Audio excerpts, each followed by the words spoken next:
All right, so hello. I'm going to take you on a little tour of my Rowe R90 and talk about the changes I've made to it. This is my Rowe R90 Jukebox, and you can see right away, not quite stock. So I got this in sort of late July of 2024, and now, almost 11 months later, I think I'm done with it. So my goal in this was to make it look basically like a standard jukebox, but run off of a Raspberry Pi. And to do this, I had a few challenges. So I'll talk through some of the things that happened, some of the things I had to do. So starting off, I'm going to talk about how it works. So it still uses the default buttons, and that was one of the big things for me that I wanted it to do was use the buttons. And so let me sort of move the camera so you can get a little close up on how that works. This did not work beforehand, and I really put in an effort to make sure that everything I did could be reversed. So the display there was originally on this board, and I'm sure that if I knew what I was doing, I could somehow reprogram it, because you see there's a connector there, but I don't know how to do that. So I bought some 7-segment displays from Adafruit. And I will say that this whole thing was a big learning experience because I don't really know how to solder. So I had to solder them together. Don't really know how to program. Had to program this, and also had to 3D print rather. So the brackets for this had to be 3D printed because the bracket in there wouldn't work. And obviously the 3D bracket to hold on that little screen, there was no there. And as we'll see, had to print up a 3D bracket for the coin return. So let me show you a little bit about how it works. So when you press in the numbers, so the way I did it is got to have 4 digits. Now the jukebox, of course, had 200 songs, and you see they're all 3 digits. I probably could have figured out how to make it work with just 3 digits, but I have more than 900 songs on here. So I wanted to make sure that I could work. So you just got to press 4 digits. So the first, if you're picking one of the things that's on the jukebox, you got to press a 0 first. And I randomly just picked 200 songs that I liked. So I'm not going to look here. I'm just going to show you. I'm going to click a song, and we'll just do a song with the 4 digit. We'll just do 1, 2,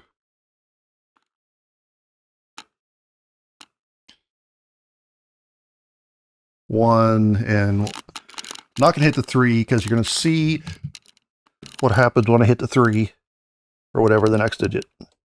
See, added the next song. Postal Service, Such Great Heights, added to the queue, and the top digit there has incremented. So there are also some magical numbers on here because the only interface I wanted was the buttons. So 1777 starts it, pauses it, 9999 goes to the next song, and 6666 skips, clears off the queue. Also, I'm going to hit play again so you can see it.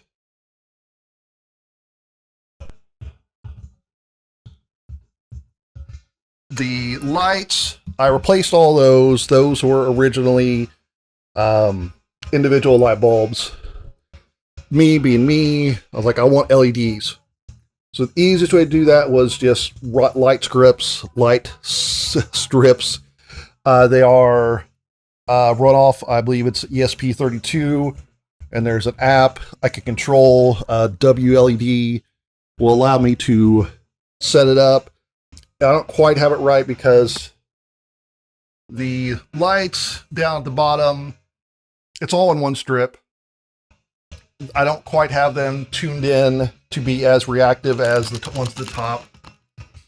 No big deal. Also, you'll see the black light. Replace that with what they call cob lights, chip on board lights. And I just basically took them and taped them because they came with sticky back onto a piece of cardboard. So the backlights are LED. They were originally fluorescent. But one of them, the bracket was broke. And I know they make LED tubes that replace fluorescents, but this is from 89. And like the ballast was weird, and I didn't know, I didn't want to mess with no ballast or bypassing the ballast or whatever.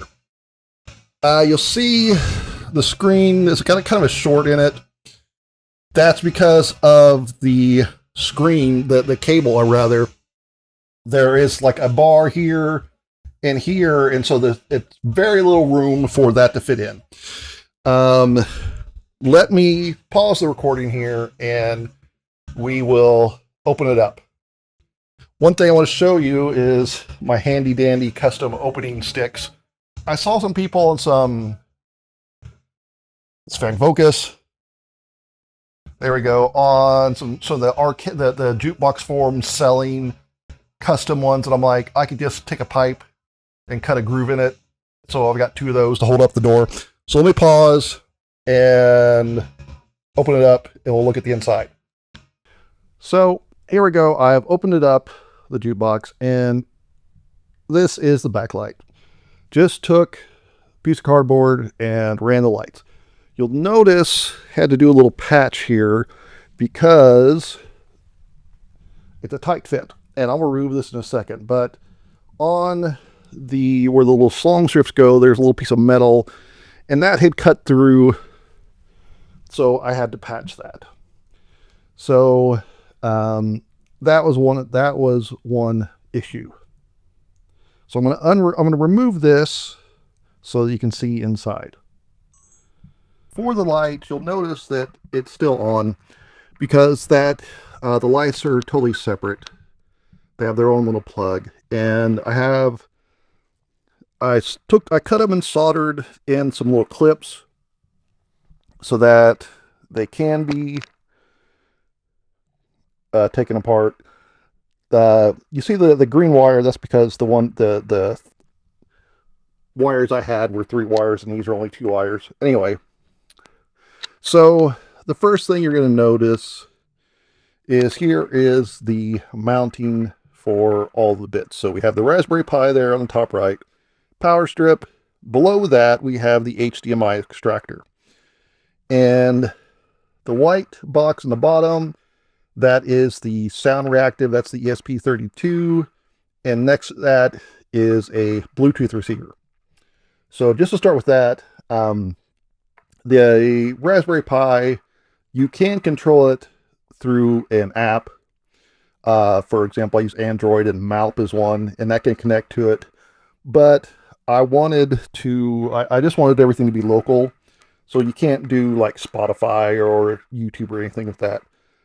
So the Bluetooth box basically connects to the receiver, which I'll show in a minute, and basically allows you to switch the input, and you can just Bluetooth connect it and use it like a Bluetooth speaker. So let's start at the top. So right here, you'll see there is the back of the button. So those are the original buttons. Over here is the board for the back of the LEDs, and this is the back of the original glass. And you see I had to 3D print this bracket. I've never done 3D printing before, so that was kind of a first.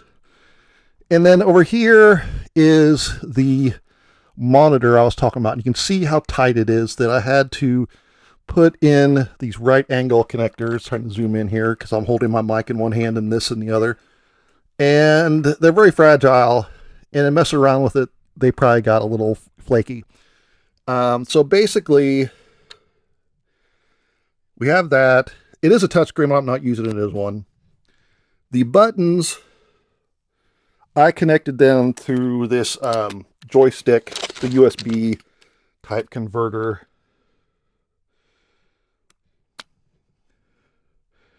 Kind of use them for like if you make an arcade cabinet. I probably could have connected all these to the individual GPIO clips on the Pi, but I had this. I wanted to use it. The blue wires are all of the grounds, and it shares a common ground, so I didn't really need that. I should probably cut them off. Haven't gotten around to that yet. So then, if you know the Raspberry Pi 5, you know it does not have an audio out, a headphone jack out. So that's why I had to have the HDMI extractor. And that goes into the receiver. I had originally wanted to use the original amplifier, which is in that brown box. But it is meant to take a phono of a record player preamp. And I couldn't figure out how to bypass the preamp. And I couldn't tell if it even worked at all. So I originally, then my fallback was to buy a little amp. I think it was a Pile, but I got it and it was dead on arrival, so I returned it. I had this old receiver laying around, and this does not have HDMI on it, so for my home theater, I had replaced it with one with HDMI. So I had this laying around, so it's big and heavy, but it's free. So I'm using it to run the speakers. And because it is big and heavy, I basically built this cardboard box. It's not cardboard, it's sort of fiberboard that's sitting on top of the amplifier. The original amplifier box itself was slanted, so that's why this is slanted. And that's why I've got this kind of tied down with a ratchet strap. So, like I say, this thing was not in working condition when I got it. The lock has already been drilled out. The speakers are not original. And the way you power it off is the coin return, which is a mechanical switch that when you press that, the little tab goes out. And I made a little mount, 3D printed a little mount here.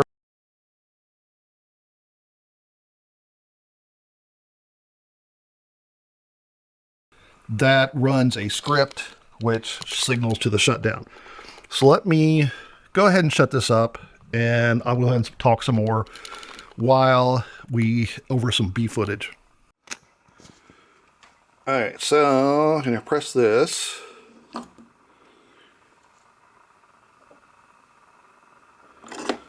And you'll see it shuts it down. Boop. The only thing I have that's not perfect is it does not clear out this. And because the lights are all separate, they still stay on, which is no big deal. So I'm going to talk a little bit about some of the problems I had.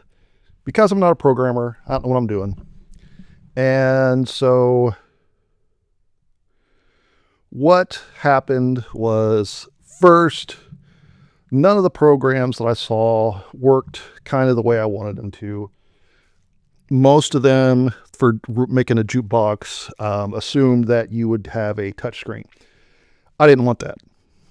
And so, after looking around, I ended up using AI a lot to write this stuff. So the script is on GitHub, but basically uses Music Player Daemon. And at first I was doing it directly from the terminal.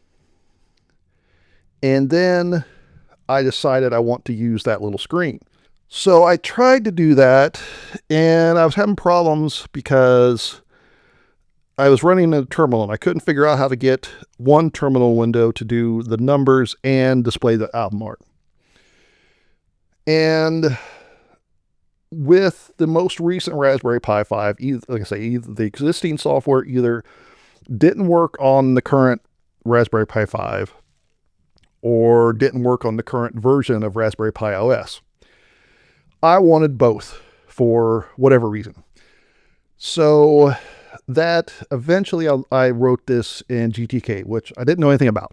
So again, AI came to the rescue. I hope you enjoyed it. And for the jukebox people out there, remember, nothing I did cannot be reversed. So don't hate me.